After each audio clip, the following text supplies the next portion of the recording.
5.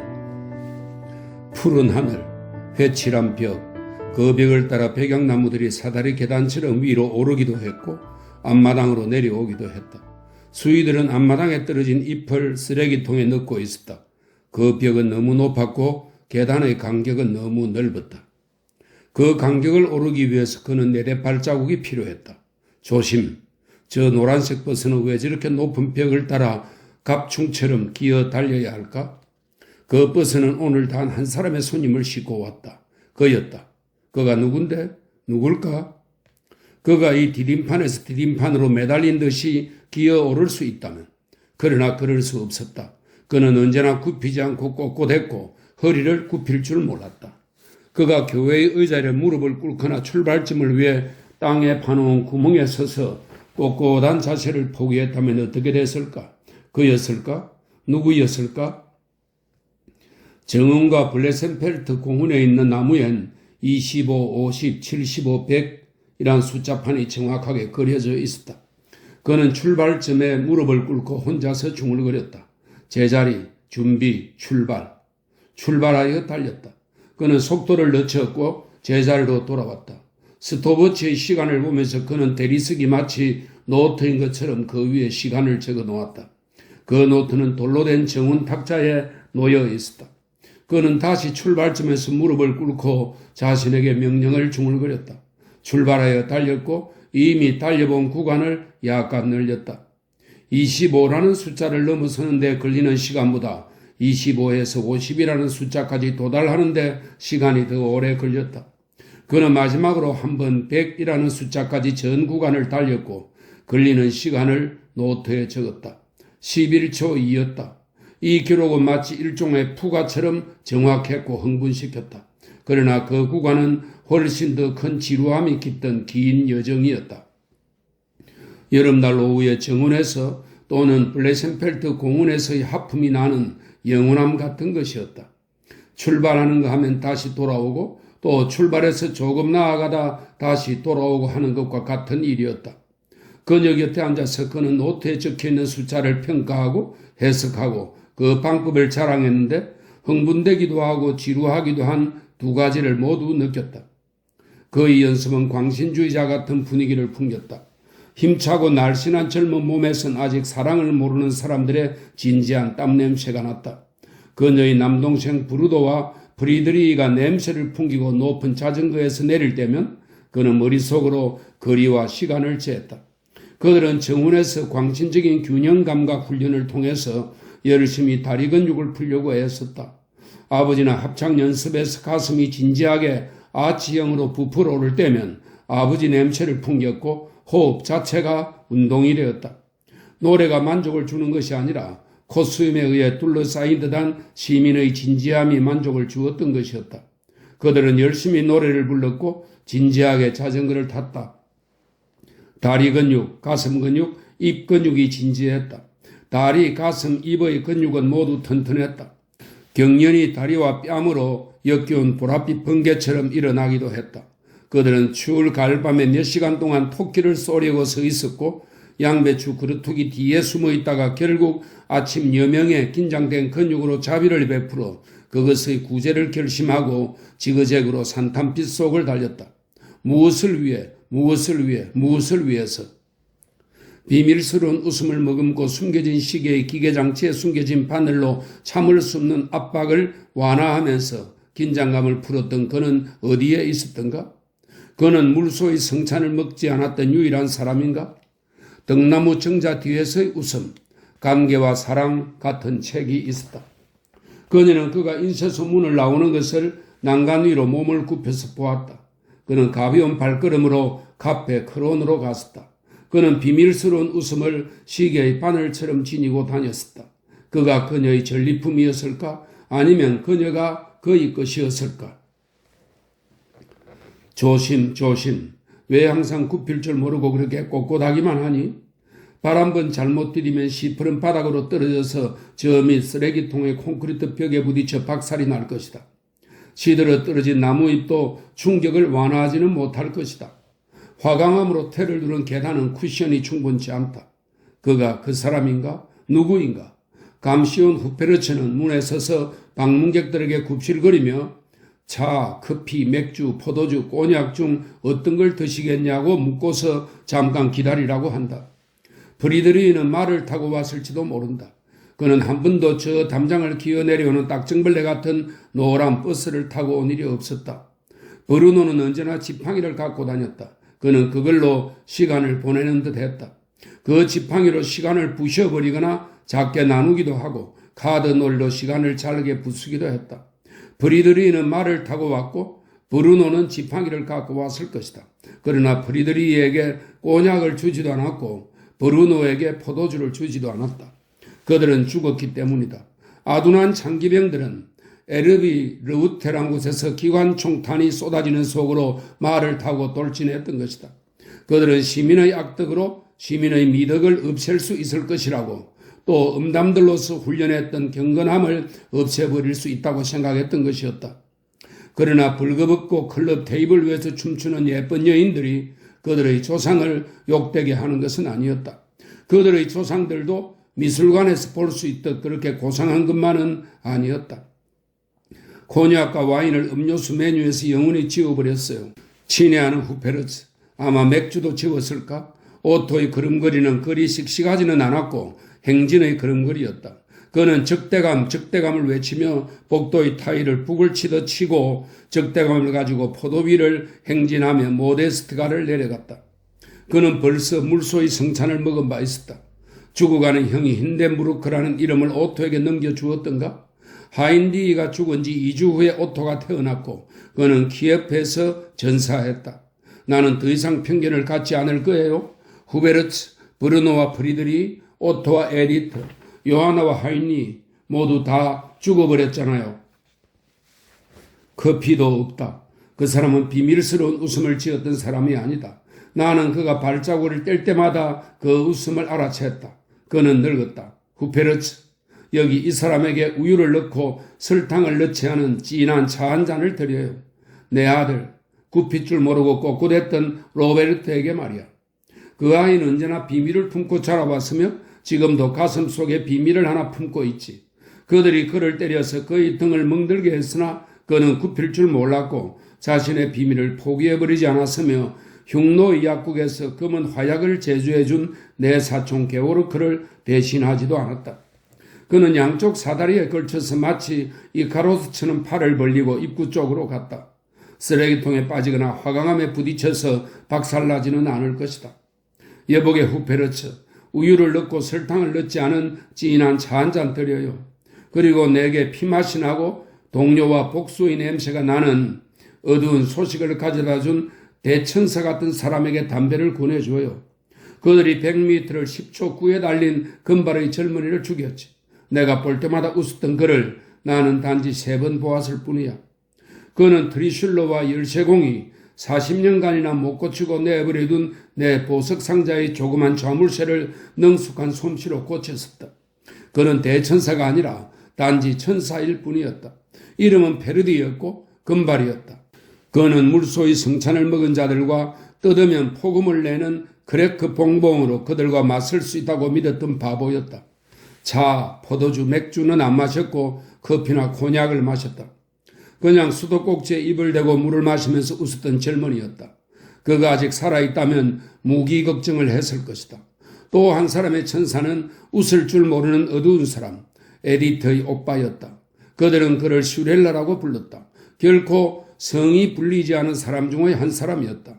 베르디라면 보석금을 내고 내가 저주했던 이 성에서 나를 구출했을 것이다. 무기를 가지고서라도 구출했을 것이다. 그러나 나는 저주한 채 그대로 머물렀다. 단지 저 거대한 사다리를 타고야 세상에 도달할 수 있다. 저기 내 아들이 내게로 내려오고 있군. 잘 있었냐 로베르트야? 차 마시겠니? 너희 볼에 뽀뽀할 때 움찔하지 마라. 40살의 남자처럼 보이는구나. 관자놀이의 흰머리가 보이고 꽉 끼는 바지와 하늘색 조끼를 입고 있구나.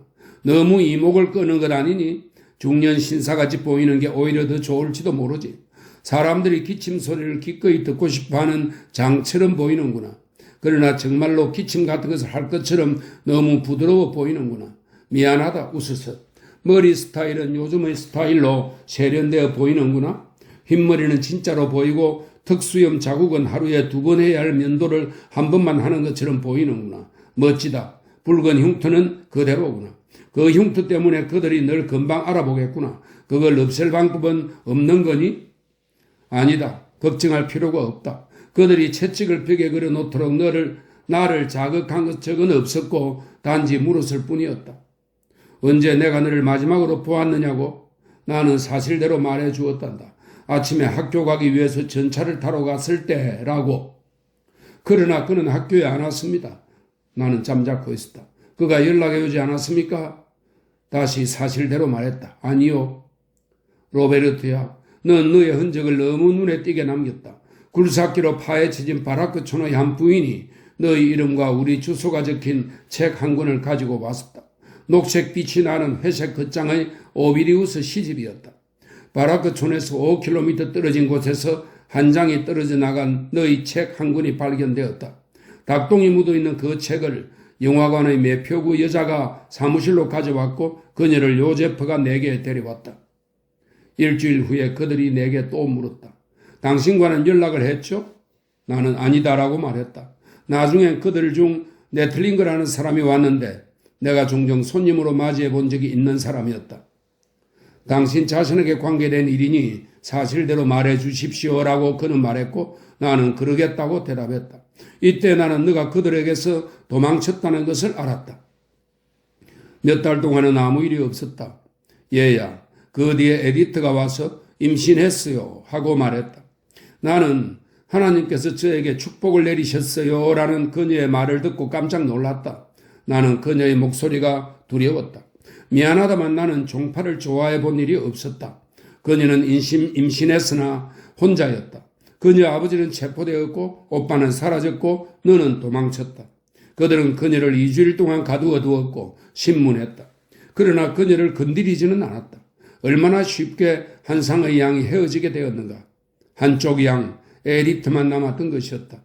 나는 그녀를 받아들였다. 얘들아, 너희들의 어리석음이 확실히 신의 마음에는 들었을 것이다. 너희들은 그를 죽였어야 했다. 지금 그는 경찰서장이 되었다. 체육 교사였었던 경찰서장은 백마를 타고 시내를 돌면서 제 손으로 거지들을 소탕하고 있다. 왜 너희들은 최소한 화약이라도 써서 그를 죽이지 못했느냐? 소리만 요란한 봉봉으로는 죽이지 못한다.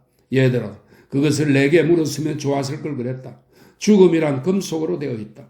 구리로 된 탄약통, 납, 주조된 철, 금속 파편 등이 죽음을 가져오는 것이다. 에리트는 죽었다. 나는 그녀가 미친 것처럼 설명하도록 했다. 내가 웃는 걸 용서해라. 어린 양이었다. 17살 때 첫 아이를 낳았고 18살 때 둘째 아이를 낳았던 그녀는 이러한 경구를 입에 달고 살았다.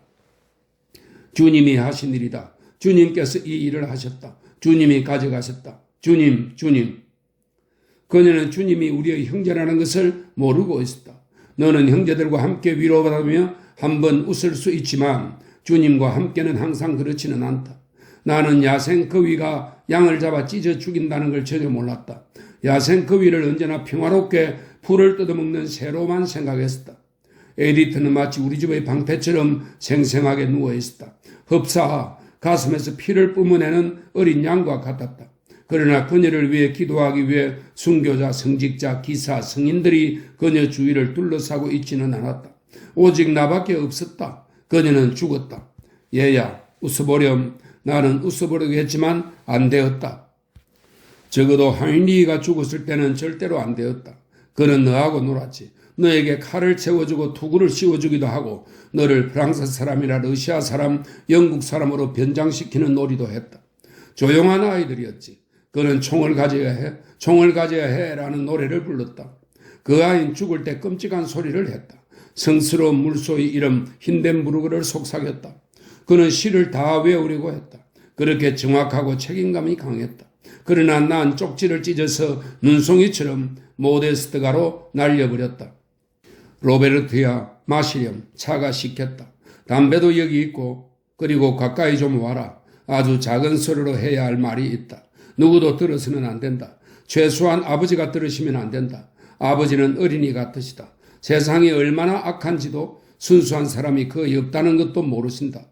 아버지는 조용하고 깨끗한 양심의 오점이 없는 분이다. 들어봐라. 너가 날 구원해 줄 수 있을 거야. 난 총이 있어야 한다. 총이 있어야겠어. 너가 그걸 마련해 줄 수 있을 거다. 난 옥상 정원에서 그를 총으로 쏠 수 있을 거야. 정자엔 350개나 되는 총구멍들이 뻥뻥 뚫려 있다. 그가 백마를 타고 프린츠 하이니 호텔라 모퉁이를 돌 때 나는 오랫동안 침착하게 겨냥할 수 있을 것이다. 이때는 깊이 호흡을 들이마셔야 한다. 나는 목표를 조준하고 방아쇠를 당기라고 책에서 읽었다. 브루노의 지팡이로 연습도 해보았다. 나는 체육 선생을 쏠 것인지 우리 빵을 먹고 차를 마셨던 네틀링거를 쏠 것인지 결정해야 한다. 아버지는 네틀링거를 언제나 참신한 젊은이라고 불렀다. 자, 이 친구가 얼마나 참신한가를 보아라. 그는 양들을 찢어 죽였고 너와 슈렐라를 철망채찍으로 때렸다. 베르디는 별로 소용없는 일에 너무 많은 것을 지불했다. 즉 체육 선생의 발이 좀 불에 데었다든가 옷장의 거울이 깨어졌다든가 하는 일에 대해서 너무 많은 것을 지불했던 것이다. 화약과 종이로는 안 된다. 화약과 금속이라야 한다. 얘야, 여기 차 마시라. 맛이 없니? 담배가 너무 말랐니? 내가 그런 것에 대해서 잘 알지 못하는 걸 이해해라. 마치 타고난 공정이처럼 관자놀이에 흰머리가 났구나. 그것이 너를 40대 같아 보이게 해서 좋구나. 너가 정말로 그렇게 보인다는 걸 생각하면 웃지 않을 수 없다. 요즘 이발사들은 머리 스타일을 정말 세련되게 만드는구나. 그렇게 심각해 할 것은 없다. 지나갈 것이고 우리는 다시 키슬링겐으로 소풍 갈 것이다. 조부모님, 아이들, 손자, 손녀, 가족 전부가 함께 갈 것이다. 너희 아들은 손으로 숭어를 잡으려 들 것이다.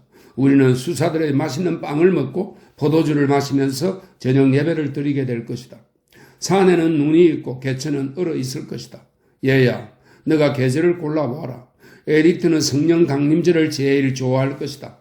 그녀는 성령 강림절 분위기를 풍겼고 주님이 그 사이에 형제가 되었다는 것을 이해하지 못했다. 수사들의 노래가 그녀의 성령 강림절의 마음을 기쁘게 할 것이다. 너희 아버지가 세운 그 어두컴컴한 교회, 성안돈 수도원은 슈텔링거스 그루테와 괴를링거스 슈툴 마을 사이의 키사 계곡에 있었다. 교회의 헌당식이 거행될 때 내 나이는 아직 22살이 안 되었고 감개와 사랑을 다 잃지 못했을 때였다. 아직 사춘기 웃음기가 남아있을 때였다. 헤르민의 호르슈카에서 산 녹색 우단옷을 입고 있었던 나는 막 댄스 수업을 끝낸 여자처럼 보였다. 이제 더 이상 소녀는 아니었지만 아직 완전한 여성이라고도 할 수 없었다. 결혼한 여자라기보다는 타락한 여자처럼 보였다. 흰깃에 검은 모자를 쓰고 있었던 나는 그때 이미 임신했고 언제나 그의 울음을 터뜨릴 것 같은 표정이었다. 주기경은 내게 조용히 속삭였다. 존경하는 부인, 집에 있어야 할 걸 그랬습니다. 잘 견디어내길 바랍니다. 나는 견디어내고 그곳에 있고 싶었다. 교회의 문이 열리고 교회 헌당식이 시작되자 나는 불안했다. 내 어린 다윗의 얼굴은 창백해졌다. 나는 이제 그의 웃음이 끝났다고 생각했다. 그들은 모든 축하 행사로 그의 웃음을 죽여버릴 것이기 때문이었다. 그는 너무 작고 너무 젊었고 그의 근육에는 남성의 진지함이 거의 없었다. 나는 흰깃의 녹색 옷을 입고 검은 눈동자를 한 내가 아름다워 보일 것을 알고 있었다. 나는 이 모든 것이 단지 유의라는 것을 잊지 않겠다고 생각했다. 나는 독일어 선생님이 최고점을 맞도록 해줄 것이라고 말했을 때를 생각하면 지금도 웃을 수밖에 없다. 내가 최고점을 받도록 노력하지 않았기 때문이다. 나는 온종일 오직 그만을 생각했고 그를 다윗이라고 불렀다. 돌 팔매질을 하고 슬픈 눈동자와 웃음을 깊이 숨긴 소년 다윗 말이다. 나는 그를 사랑했고 큰 아틀리에 창문에 그의 모습이 비치는 시간을 매일 기다렸고 주시했다. 그가 인쇄소 문을 나서면 남성 합창단의 연습에 숨어 들어가서 그의 가슴이 진지한 남성 스포츠를 할 때처럼 부풀어 올랐다 가라앉았다는 모습을 관찰했다. 그의 얼굴을 보면서 나는 그가 그런 사람들에게 속하지 않는다는 걸 알아챘다. 예비역 장교 클럽이 프린츠 하이니 호텔에서 당구 시합이 있었을 때는 브루노에게 부탁해서 몰래 들어갔다. 그리고 그가 팔을 이리저리 휘두르며 녹색 당구대 위에서 흰색 공으로 녹색 공을, 빨간색 공으로 녹색 공을 때리는 것을 보았다. 그는 웃음을 깊이 감추어둔 듯 좀처럼 웃지 않았다. 그는 한 번도 물소의 성찬을 먹지 않았다. 나는 그가 맨 마지막 시험이자 제일 어려운 시험에 합격할 수 있을지 불안했다. 1월에 그 바보의 생일날에 치는 제복 테스트였다. 다리에 있는 기념비를 향해 행진하고 호텔 앞에서 프레이드를 벌이는 내용이었다. 이때 장군은 그 호텔의 발코니에 서 있었다. 팀파니와 큰 북이 울리고 호른이 공격 신호를 울리는 사이에 역사와 운명을 꽉 채워 짊어지고 저 아래 거리를 지나 행진할 그의 모습이 어떻게 보일지 궁금했다. 나는 그 모습이 웃을 것 같아 두려웠다. 나는 그렇게 되지 않기를 바랐다. 그들이 그를 보고 웃어서는 안 되었지만 그는 그들을 보고 언제나 웃어야 했다. 나는 그의 프레이드 행렬을 보았다. 맙소사, 너가 아버지를 보았더라면 좋았을 텐데 그의 발자국마다 황제의 머리를 밟고 지나가는 것 같았다. 후에 나는 제복을 입은 그를 자주 보았다. 그가 진급하는 걸 보면서 시간이 흘렀다. 2년 뒤에 중위가 되었고 또 2년 후에 대위가 되었다. 내가 그의 금을 빼앗아서 그를 굴복시켰다. 그 칼로 나는 담벼락 오물을 긁어냈고 정운의 쇠로 된 의자의 녹을 긁어냈다. 또 구멍을 파서 나무를 심기도 했다. 그 칼은 감자 껍질을 벗기기에는 너무 다루기가 힘들었다. 얘야, 모든 특권을 누리는 자들처럼 칼을 내려놓고 두 발로 들어서야 한다. 그들은 이 특권을 위해서 저기에 홀로 있다. 뇌물들이 있다. 그들의 오른손이 선물로 가득 차 있다. 모두가 먹는 것을 먹고 모두가 읽는 것을 읽어라. 또 모두가 입는 것을 입어라. 그러면 진실에 가장 가까이 접근할 것이다. 귀족들은 의무가 있고 너도 그에 대한 의무가 있다.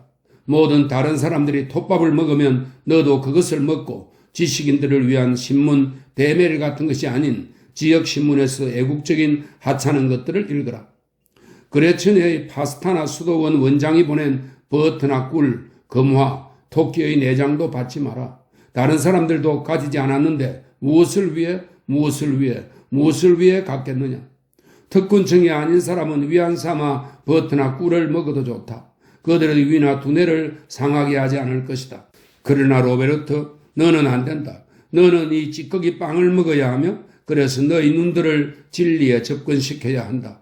그리고 너는 초라한 옷을 입어야 한다. 그러면 넌 자유로워질 것이다.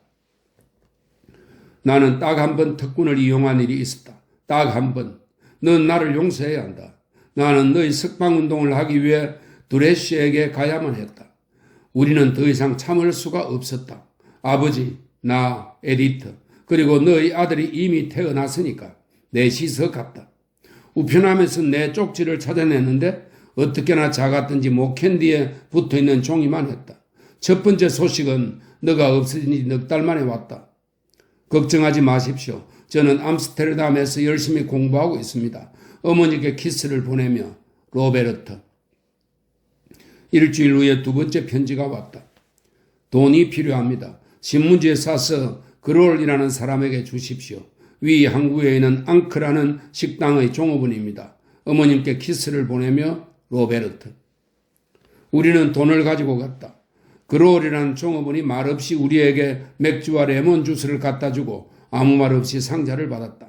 아무 말 없이 팁은 거절했는데 우리들의 물음을 전혀 듣지 않은 것 같았다. 우리들은 조그만 너희 그 쪽지를 노트에 붙여놓았다.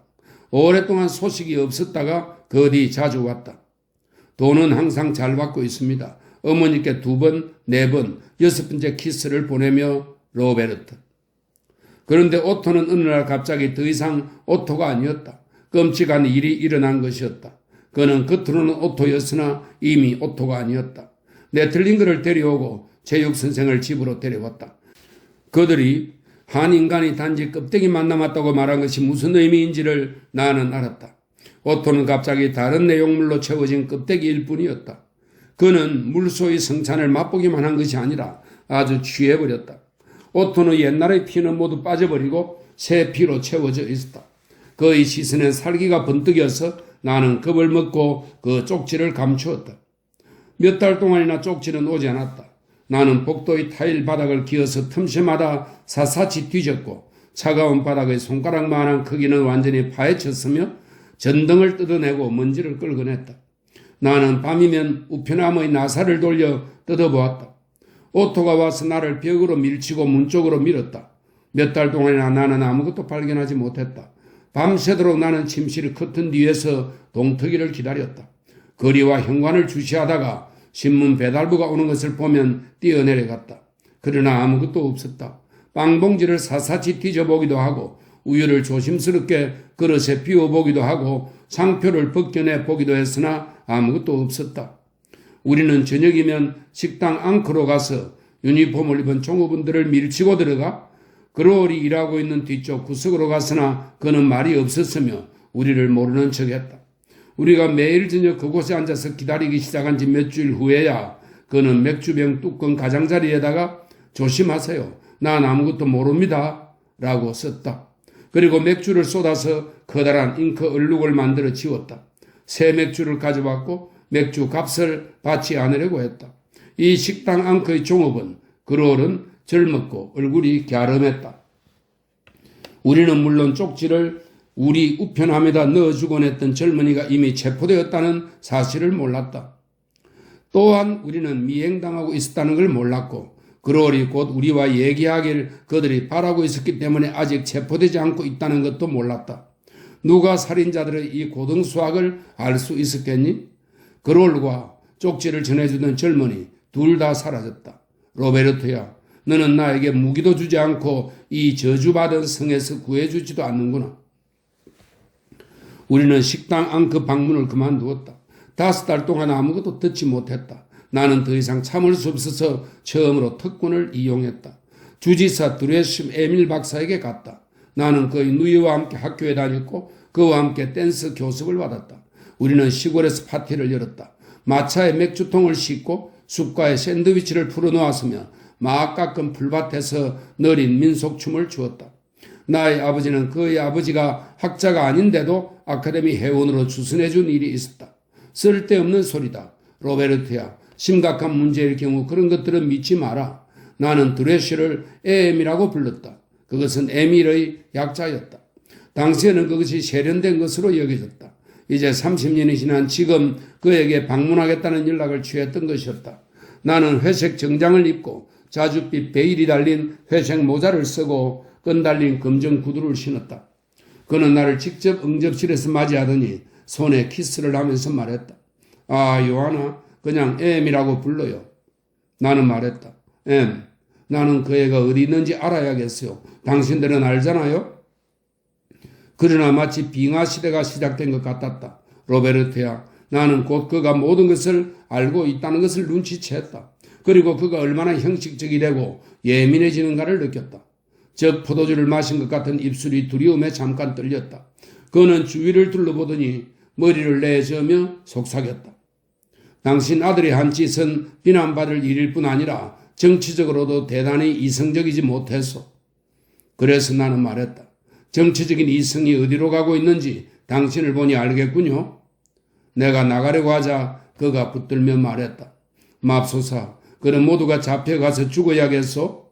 그럼요. 당신들은 그래요. 하고 나는 말했다. 정신 차려요. 이런 일은 경찰국장의 소관이요. 그리고 당신은 당신 아들이 그에게 무슨 짓을 했는지를 알지 않소? 그래요.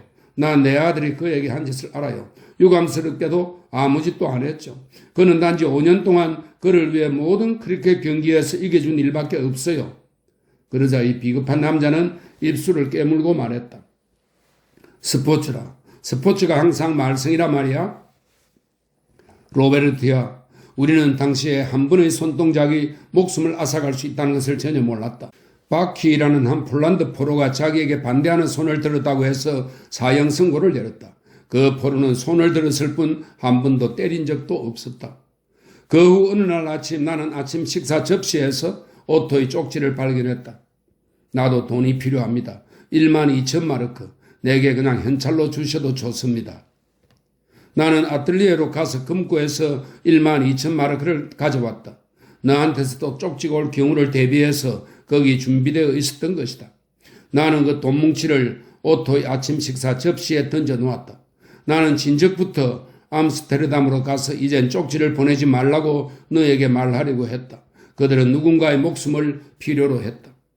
그러나 이제 너는 여기 돌아와 있다. 만일 그들이 너를 특사해 주지 않았다면 나는 미쳐버렸을 것이다. 여기에 있으라. 한 번의 손동작이 너의 목숨을 앗아갈 수 있는 세상에서 너가 사는 곳이 그것과 무관할 수 없다. 드레쉬가 너를 흥정한 대가로 제시한 조건들을 알고 있을 것이다. 그 조건이란 정치 활동을 하지 말 것, 그리고 시험이 끝나면 즉시 입대하라는 거였다.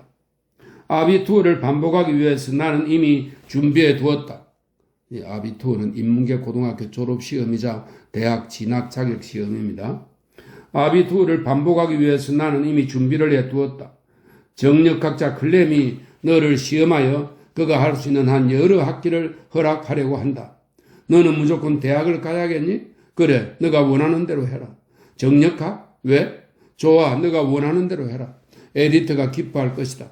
그녀에게 올라가라. 가봐라. 빨리. 너의 아들을 봐야 되지 않겠니? 나는 그녀에게 너의 방을 내주었다. 위에서 기다리고 있으니 가보아라. 갈색 장롱들을 지나서 그는 계단을 올라갔다. 소리를 내지 않은 마룻바닥을 스치고 지나서 다락방까지 올라갔다. 다락방은 식량 창고로 사용되고 있었다. 수희가 몰래 피운 담배 냄새와 말리려고 걸어놓은 젖은 친구 냄새가 났다.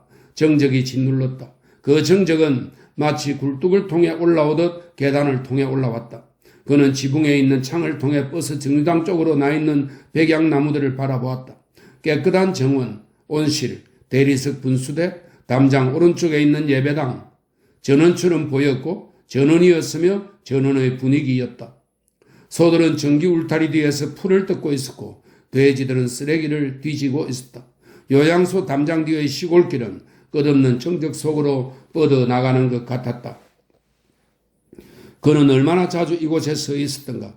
어머니가 자신의 기억을 정확히 되돌리기 위해서 매번 이곳으로 보냈기 때문에 그는 지금까지 얼마나 자주 여기에 섰던가. 22살의 젊은이로서 이곳에 서 있었던 로베르트는 고향으로 돌아왔다. 그는 말하지 않기로 작정했다. 그래서 그는 아내 에디트와 아들 요제프에게 인사를 해야 했음에도 하지 않았다. 에디트와 요제프는 이곳의 표제어였다. 그들 모자는 그에게는 낯설게 느껴졌다. 그가 방으로 들었을 때 두 사람은 당황했다. 에디트가 더 그랬다. 도대체 그들은 서로 말을 놓는 사이였던가? 그들이 크리켓 경기가 끝난 다음 슈렐라 집으로 왔을 때 그녀는 식탁을 차렸다. 알 수 없는 소스를 친 감자와 녹색 샐러드와 연한 차를 대접했다. 그는 그때 연한 차를 싫어했다. 그래서 자기가 결혼할 여성은 차를 끓일 줄 알아야 한다고 생각했다. 그녀는 확실히 차를 끓일 줄 몰랐다. 그는 그녀가 식탁 위에 감자를 놓을 때 카페 존스에서 나와서 블레센펠트 공원을 지나 집으로 가는 길에 그녀를 덤불로 끌고 가려고 마음먹었다. 금발의 그녀는 16살쯤 되어 보였고 사춘기 소녀의 웃음 같은 것은 없었다. 그를 즉시 받아들일 듯한 그녀의 눈에는 행복에 대한 잘못된 기대 같은 것은 없었다. 그녀는 주님, 주님 하면서 식사 기도를 했다. 그때 그녀는 손가락으로 식사를 해야 하는 것이 아닌가 하고 생각하며 손에 든 포크가 바보스럽게 느껴졌고 숟가락도 생경했다. 그때 그는 처음으로 먹는다는 것이 무엇인지 깨달았다. 그것은 허기를 달래기 위한 축복 이외에 아무것도 아니라는 걸 알았다.